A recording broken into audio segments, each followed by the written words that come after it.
Hello, hello. Good morning. We talked about energy, and I think this panel is going to revive that energy because, as I believe in retail, picture abhi baki hai. Consumers are changing, retailers are changing. So, a decade ago, 2 decades ago, if DDLJ was the biggest hit, surprisingly, Animal is now the biggest hit. And we need to adopt both in the bricks and clicks the changes in the consumer and not only adopt but change, disrupt others as well, because the change is happening across bricks, clicks, sites, people. And as Ashish mentioned, there are multiple trends happening, whether it's premiumization, personalization, digital disruption, whichever way you look at it, there is change all around us. And to highlight that change and how retailers and malls are adopting to it, I want each of the panelists first to comment on what innovations have they adopted and how those innovations have helped them to really win and not only win, but retain those customers with them. And how are they really driving excellence across their organization? So I'd like each of them to spend 3 minutes talking about innovation and excellence in their organization. We'll start with Vineet first. Hi, good morning. Thank you, Govind. I think we must remember retail is a consumer front business, and I think we need to keep consumer in the mind on taking any decision, on any policy, on any process that we create. And I think that is the most important part of being in the consumer-facing business, is that at all time, keep remembering consumer and what does the consumer want. And the consumer is not just us. There's multiple facets of consumers, and I think a lot of mistake happens when people start thinking about just themselves while taking decisions, that I like this, so the customer will also like this. I think you need to understand who the customer is. And I think the customer has changed a lot. I will say, I think it's like almost become like a cliche, pre-COVID, post-COVID, but there's a big trend change that we've seen post-COVID. And I think segmenting consumer, because there's a lot of consumers come to us. We're a young fashion brand, and we ourselves see so many more consumer, and then there are brands that manage many more years of a consumer journey. So I think it's about segmenting them, and I think then it's about personalization and hyper personalization. And I think that is the major shift that we are seeing, that one size fit all doesn't work anymore. It was never working earlier also, but now it's become much more evident, and it's very clear. If you're not able to address my need, whoever you are, whether you're a most successful brand in the country or the world, doesn't matter to me. You need to be relevant to me, and I think that is the biggest change that we are seeing. So I think that's becoming very important, and I think a lot of our innovation and a lot of other things that we are doing in the organization in terms of brand, product, consumer journey is made looking at those cohorts of consumer and what they want and what is their requirement from our brand. And I think that is what we need to be very clear. And the other thing I am realizing, and I think it's easy to say than done, is we need to know whom we need to stand for. We cannot stand for all consumers. And I think that's going to be very important. And I think what is your core essence as a brand, as a product, and are you fulfilling that promise is very critical. And I think that's what we are spending a lot of our time, energy looking at, that segment, each segment of that consumer, and how do we live up to that, and what is our consumer promise to that consumer. I will say the basics are always required, so that's not something I'm not discussing. But being relevant is the most important part, and that relevance is changing, both from product, from pricing, from how you are treating that consumer in the store. And I think it also changes in India. India is a very large country. It changes by the tiers of city. A metro consumer expects a much different personalization to a customer that is there in the tier 2, tier 3. You can let the customer be themselves in a metro city because that's what they're wanting, space. But in a tier 2, tier 3, they want them to be acknowledged, helped. So I think there's different requirements of consumer, and I think I don't think a 2-minute answer is enough for it, but I'm sure others will share a lot more. And the one thing you asked about how you're doing that in the company, I think that needs to be the culture of the organization. It just cannot be said every day in the morning that we need to be customer-centric, we need to live to it. Our policies, our processes need to enable that journey, especially at the store. And I think if you do not empower the consumer, your staff enough, if you do not train for that, I think becomes very, very difficult. And I think and there's so much to do, and I think that's why we all in jobs, that this is a continuous work that we need to continue work through, and it requires a lot more work now because the quality of manpower in the stores is deteriorating over time. A lot of people earlier were happy joining retail, don't want to join retail today. If you and you will see this just not in retail, in many customer-facing industries, a lot of people are not happy to join the entry-level jobs, and I think that's becoming much more difficult, and hence it's a constant work the organization like ours is working on in training our people to be more customer centric, more focused, rather than having one thought process on treating consumers, have multiple ways of managing and handling consumers. And I think I'll leave it to that. Abhishek ji. Hi, good morning, everyone. Thank you, ET Retail, for inviting us here. From a shopping center perspective, as a developer, we actually deal with two kinds of consumers. One is the tenant who I'm leasing the shop to, and one is, of course, the walk-in, the person who's walking into the shopping center to shop in those shops. So from a developer perspective, we have to take care of two kinds of customers. And in our company, I still believe that we want to keep the basics right. And that starts initially from the location and the design perspective of a shopping center, because that is basically the fundamental and the spine of any retail destination that one wants to build. So over the last 20 years, we've been doing shopping center development, and we've seen dramatically a lot of change in the requirements, not only from the consumers, but I would want to talk more about my first customer, which is my tenant. And what they wanted or what their aspiration was 20 years ago to now has changed dramatically. And of course, that is also driven by the market and what they have learned over the last 20, 25 years for shopping centers. So while building now, we are very careful about what the heights are, for example, what the shop fronts are, what the store sizes are, how the customer is moving, what my tenant mix is going to be. So I think all those things we really now keep in mind from a tenant mix perspective and what the requirement of my tenants are. And then coming to the consumer, because then the design then involves to the consumer perspective of how my ingress, egress is going to be, how comfortable my customer is walking into my shopping center, what is the mix going to be for them for that particular catchment, is it a neighborhood center, is it a destination center?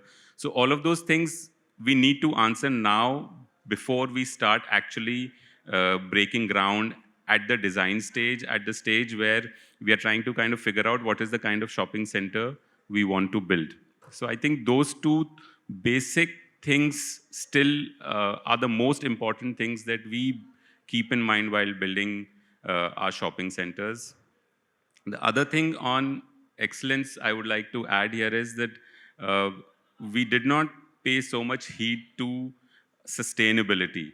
And that has now become the keyword, at least in our office, when we are trying to build developments which are going to last 50, 60, 100 years. And sustainability has really become a keyword for us. And all the new centers that we are opening are either silver rated, and now the one that we are opening in Dehradun is going to be a platinum rated. So whatever goes into doing that and making the development that much more sustainable is something that is always now on our minds. And I somewhere feel that if you talk about this to the consumer, they would also walk into your shopping center or your shops with a very positive mindset and vibe that, yes, these guys are looking at environment, these guys are looking at sustainability, and it's just not about creating another shopping destination for the sake of it. So I think the mix of keeping the basics right along with sustainability for the future, I think these two core things we still believe something that are very, very important for development at this stage. Thank you. Vishak? Yes, Abhishek, you have a happy customer here.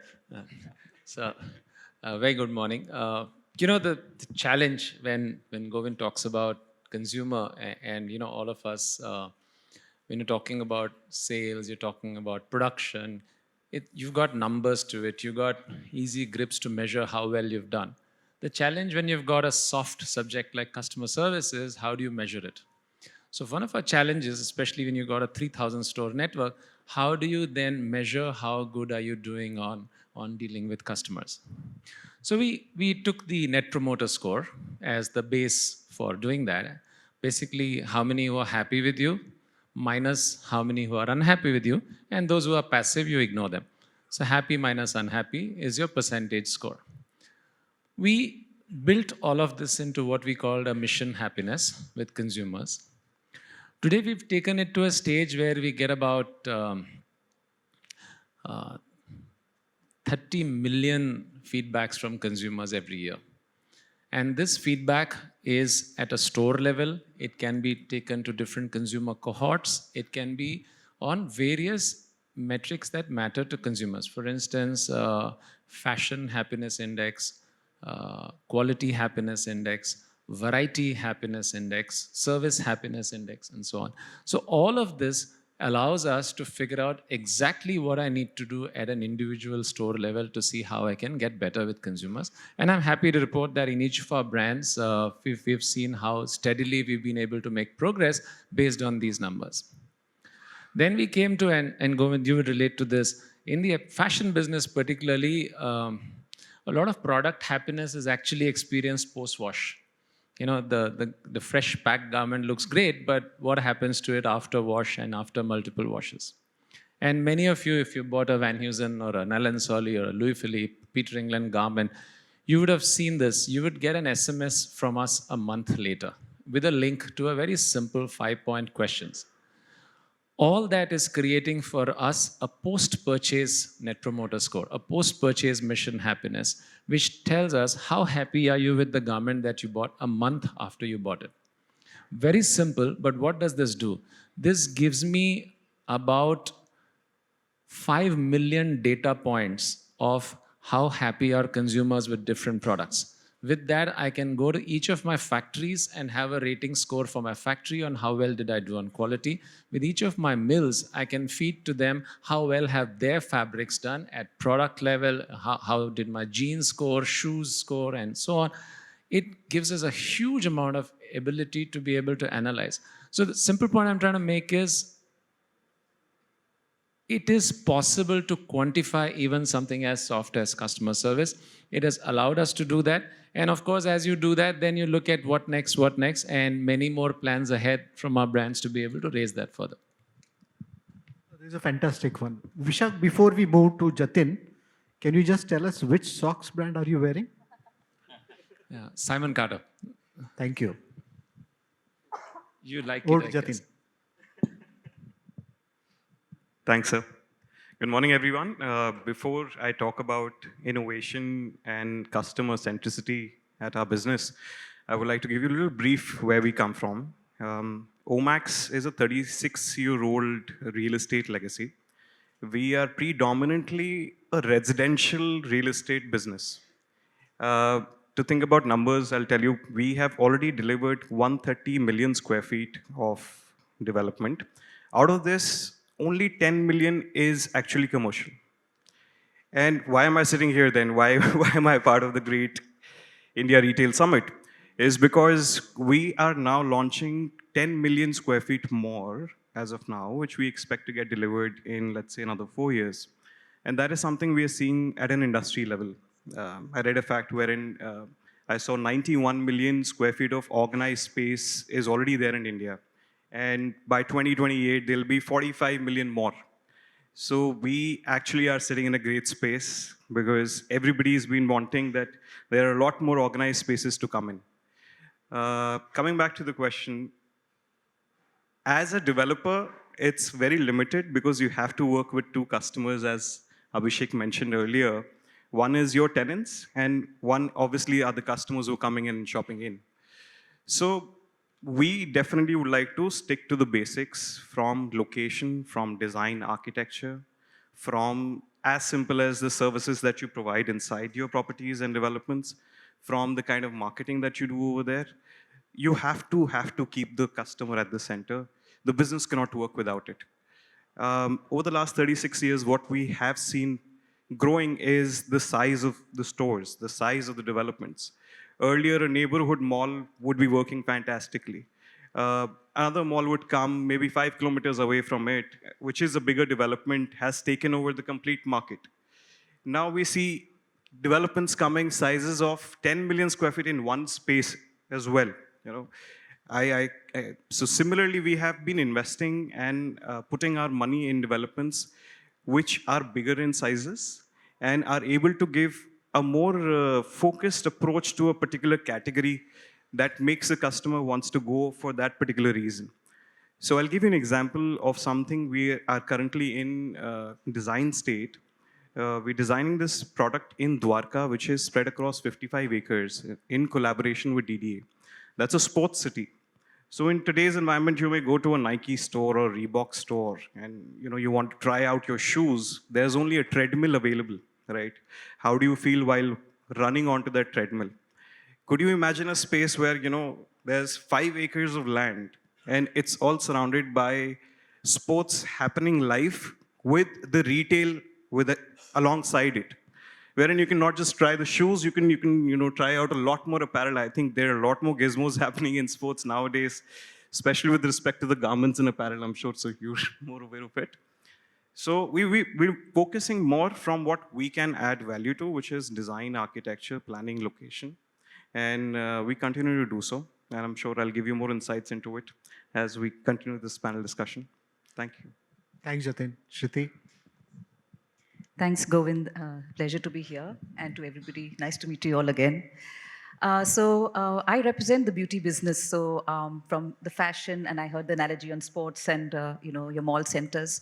But by virtue of being in the beauty business, there's a lot that we can see in terms of customer centricity. Now, we all knew that beauty is becoming one power-packed category. It's a new entrant in the malls. It wasn't there about 10, 15 years ago as a specific category. But now it's a power-packed category. It's driving footfalls. It's driving eyeballs, a lot of chatter. And malls are opening up a lot of spaces for beauty businesses and so on and so forth. So really what's important here to note is that probably this is so because beauty is one of the most personalized categories in a shopping mall. And the reason because beauty really aligns to people's individual self-worth, how they look, what's their skin tone, how they fragrance, what fragrance they like, what kind of hair they have. So it's a very personalized category. And therefore, for a company like ours, which we have multiple beauty brands and all global beauty brands, we see that malls are not only just encouraging global beauty brands to set up shop, but also local niche players, which is a sign of how the consumer has evolved. So while all my esteemed colleagues have spoken a lot about customer centricity, I will go a little different and talk about customer intimacy, because beauty is more about customer intimacy and personalization. So it has the ability to be able to measure the customer journey across, and more than any other category, it is able to measure the customer journey across, is able to create data points for what the consumer is looking for, is able to put that together through various technologies that we work with, and is able to throw a very insightful data sets for the consumer. And as organizations become bigger and bigger, we know that it's very difficult to keep sight of all your customers. But I think that's where it's important for us to remain connected belly to belly with our customers as intimately as possible. So, for example, in a company like ours, while we, there's web apps and there's, mobile shopping apps, there's marketplace, what we focused on is very clearly to build a CRM app. Now, when we talk about a CRM app, it means putting customer at the center. It means giving a very personalized experience to the customer, where his shopping algorithms are then converted into what he views in the shopping app. It also enables the customer to see their purchases, to be able to see their rewards, to be able to use their rewards, to be able to earn more rewards, not only in transactional journey, but also pre-transaction and post-transaction. So that's really placing a lot of power in the hand of customer by giving him something or her something which really is connected to them and is giving them value directly. And so that I feel, when we are adopting this kind of a technology, That I feel is giving customers immense power and giving them the ability to decide. So very quickly, so one of our brands is The Body Shop, and in an 18-year business, we started our CRM app only 2 months ago. And within 2 months, it's become 15% of our business. And the conversions levels are 5x of regular web apps. So that, I believe, is very, very a key example of how customer centricity, customer intimacy, and technology can be all integrated to create a very valuable proposition for the customer. And the second point, I would also like to talk about beauty technology. So technology is now enabling beauty to give a lot of tools to the customer.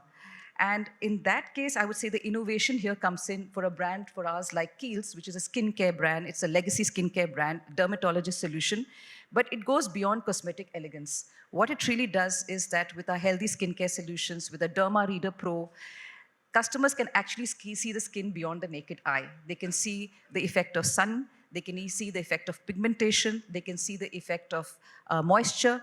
And when they see all this, along with our trained dermats, they are able to create curated solutions for themselves. So I would say that customer intimacy, along with customer centricity, along with technology, and along with beauty tech, all should be viewed in one dimension and one solution to give end-to-end delight to the customer. Thank you, Shriti. Now we'll come on the second round, and this is going to be slightly different questions than what we had in the first round. So Vineet, could you talk about how Ranveer Singh is helping Jack and Jones? So I think it's a difficult topic. And I will say it, I think all celebrities, and I'll just not say Ranveer Singh, but obviously Ranveer has stayed us for about 7 years now. He has been the face of the brand for 7 years. Are something to break more market, and I think break the clutter. I think there's so much clutter in the business, and I think we use face of celebrities to break that clutter. But I think whenever we've used celebrity, we've also looked at it, does it associate with the brand? Like Ranveer till today is one of the most fashionable style icon of the industry in terms of the men's part, I will say. Absolutely right. And I think if you look at Jack and Jones, it resonates to the Jack and Jones trend and how we bring faster trends. There are sometimes trends that are mass and we miss it out because we moved to a new trend, and I think that's why we use Ranveer Singh very effectively. And I think it's also given us a lot of eyeballs. It brought a lot of new consumers. And I think it's so... can we attribute it directly? Now, the answer is a no. Except that I can also give you one example of another brand where we use Saif Ali Khan is a brand called Selected. Welcome, Lavanya. We have a brand called Selected where we use Saif Ali Khan, and I think that is where it was a new brand, and when we brought Saif Ali Khan, we could see actually footfall jump of about 54% from the second week. And I think that was the first time I've seen a direct relationship with the brand. Whether we should attribute it to Saif Ali Khan or just the association, I'm not sure about that. But I think otherwise it's more to use, I think, break the clutter, be more visible, and I think use find similarities between the celebrity, like we have Ananya for Only, and I think again a young girl, same is the TG for Only, and I think that's where we use celebrities to get more consumers to engage. And I think we use more engagement than advertising. You will not find multiple hoardings and TV commercials from us, but we use them more from a content perspective, and hence that's how we use it. Sure, I think it's definitely breaking the clutter. Thank you. Welcome, Lavanya, and I'm sure you must have had a long time on the traffic. So if you could cover our first round of questions about how you're adopting innovation in your organization and excellence. Thank you. Sorry about that, everyone, but okay, so I'm from Nalli Silk Sarees, the family business. It's privately held, privately controlled. For those of you who don't know, it's almost going to be 100 years now in 2028.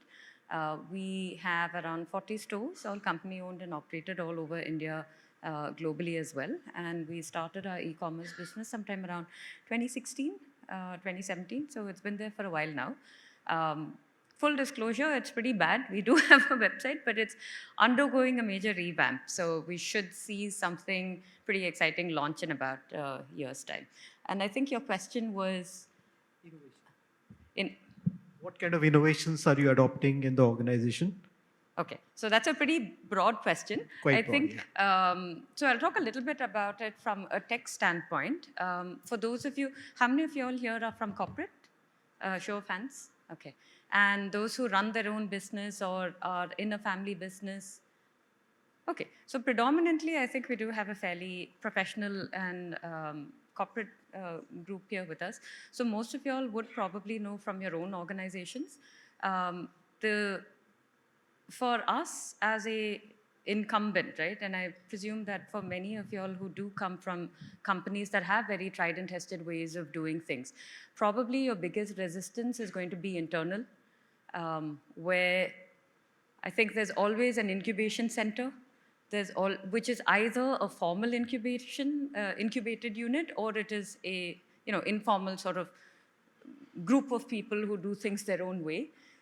But with companies that are very successful running things a certain way, I think for us, the challenges are predominantly about how do you gain that allies and that acceptance within your own group, right?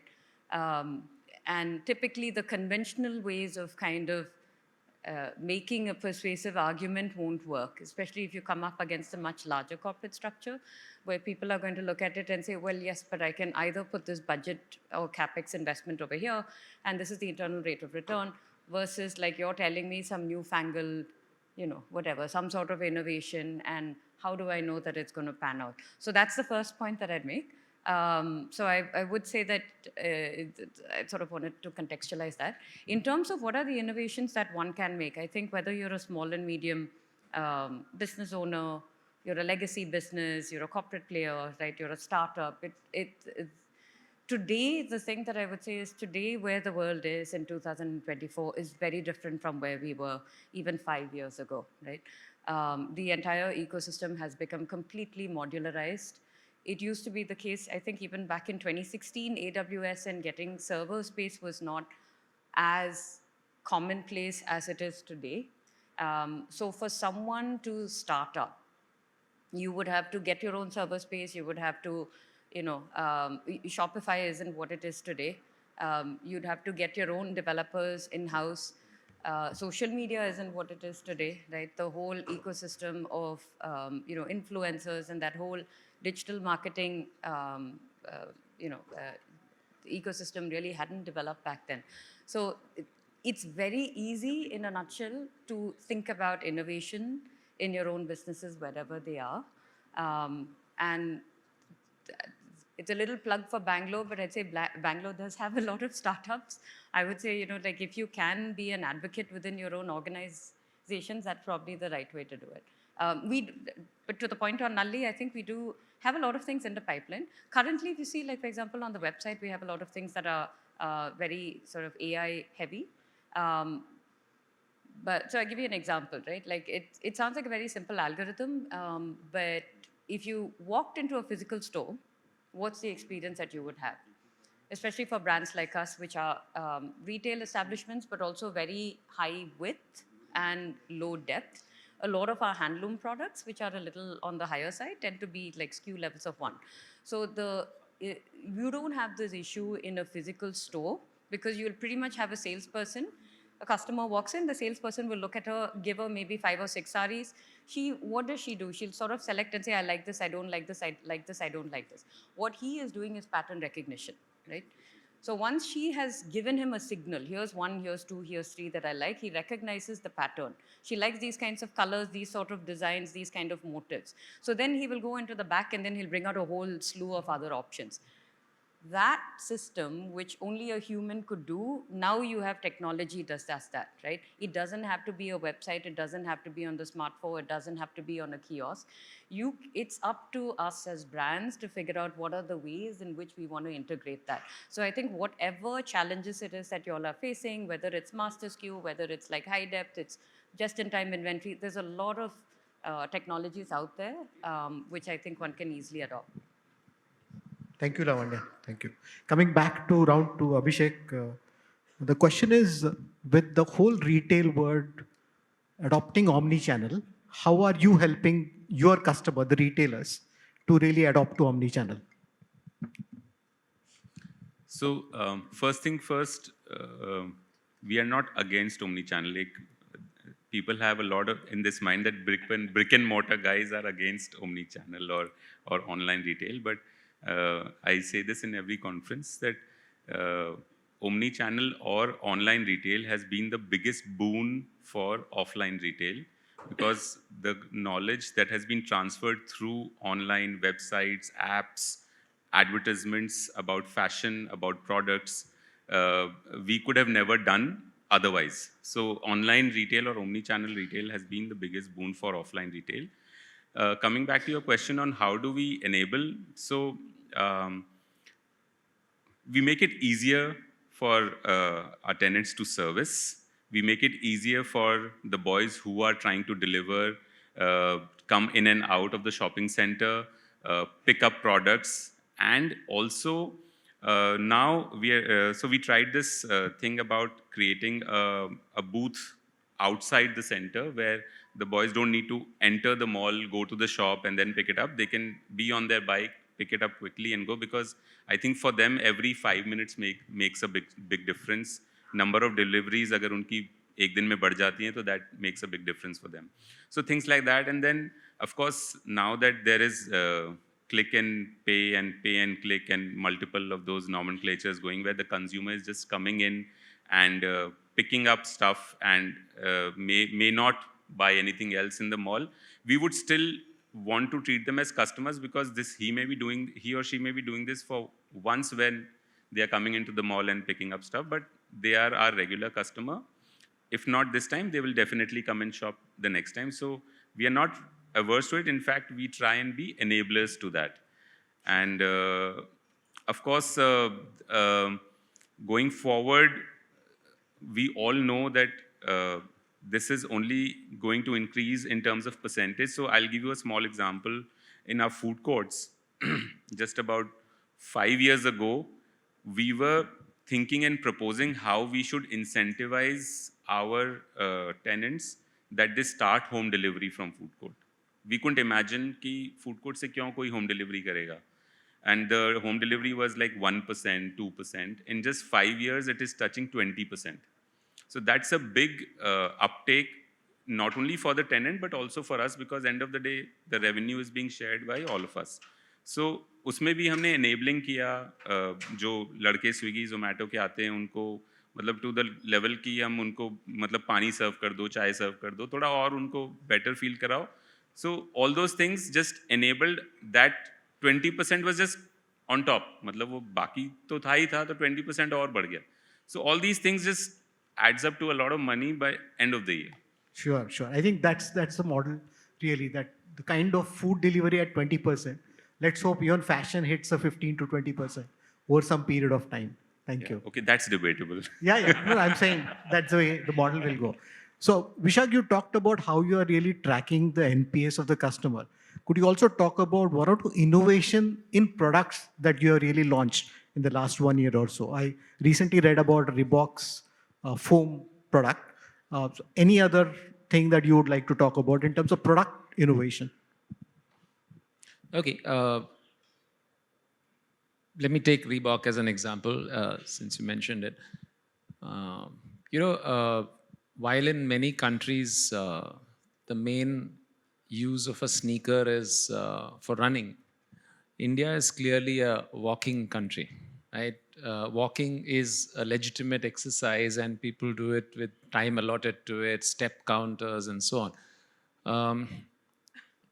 There is a very unique product requirement for walking, right from the amount of cushioning and yet the reflex that it'll throw.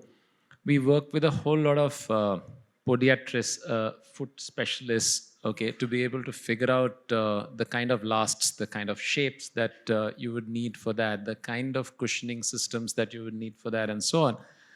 And then all of that had to be provided within an affordable 5K, we called it a 5K project, so that within $5,000, can I still deliver a great walking shoe to a customer?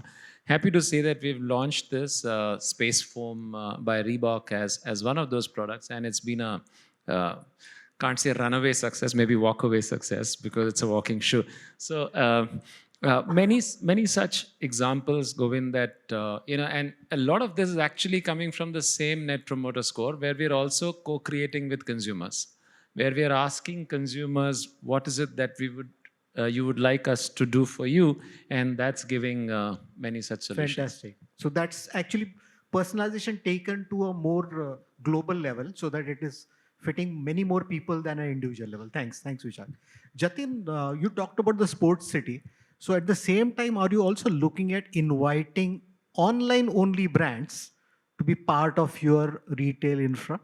Yeah, absolutely. I think not just me, every developer in India is now collaborating and enhancing the omni-channel experience, as again Abhishek mentioned, because our job is not just to provide a good product mix, but also to provide a good range of products under one roof, be the development, be in any location. So we've been doing it as a practice that we have allocated a particular area wherein we invite the online-only players to come and display their products on short lease basis. And thankfully, some of them have actually adopted into offline retail as well. Correct. Because of the response that they've seen. So yeah, as a practice, we shall continue to do that as well. Talking about the sports city, will we continue to do that? Yes, in a lot bigger fashion because we want, because the space is so large, we would want a lot more people to come in and experiment with the retail as well. Thank you.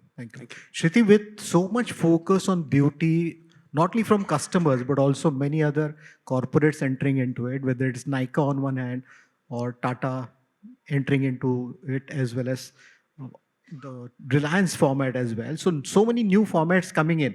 That should definitely help you to drive more and more. But could you talk about one or two new innovations in any one of the products a little more in detail? You talked a few things earlier, but maybe you can pick up one specific innovation and talk about it in detail. Sure. So yes, Govind very rightly said, with so many people entering the beauty business, we were a retail specific company, but with so many people entering, so many opportunities available, I think it's the best time for beauty. Nike has paved the way for an online, a behemoth and an online opportunity for everybody. D2C companies who have their own D2C can also leverage on those opportunities. And of course, various marketplaces, Tira, Sephora, SS Beauty and Tata, they all help to create a more democratization for beauty and accessibility. So on this point, I would just like to say that, convenience centricity, more than as part of your innovation, I would say this is also an innovation which is being created, that how do we provide convenience to the customer? So to your point, even going beyond Tata and beyond the Mintras and Nykas, I think one of the areas that have been adopted very quickly by us as well as the beauty consumer is quick commerce. So it has been incredible that, even global expensive products are now very easily acceptable on quick commerce. And you can go with a very limited collection of very clear assortment because it's a kind of impulse and urgent situation purchase. So especially in categories like gifting, it's one of our biggest growth categories. So quick commerce as an innovation is a very, very quick growth category. And remember, this is all a very different consumer who's shopping grocery, who's shopping, things that they need right now. So that's one aspect. I think the other innovation, Govind, that I want to talk about is also the ability to partake on different innovations that are coming up, aside from the payment gateways and the different digital payments and all. One of the things that we've done, and I think we are the first international beauty player to enter, we've entered ONDC, which is one network digital commerce. And these are very early days at ONDC, yes. right? But the very fact of being on ONDC means that you are setting up yourself for the large audience that India is. Adoption. So buyers, sellers, everywhere, the adoption you're opening up is going to be tremendous for the future. Yep. So I think these are the two things that I'd like to talk about. Thank you. How many minutes we have now? Okay, session. Sorry, Lavanya, I can't give you another round of time. Thank you all the panelists for sharing their ideas, not only about innovation, excellence, but how to collaborate, because that is the whole idea for this panel, that how can we collaborate with each other to really drive and satisfy the customer, not only win them over, but also retain them. I hope all of you enjoyed this session. Thank you. Thank you, everyone.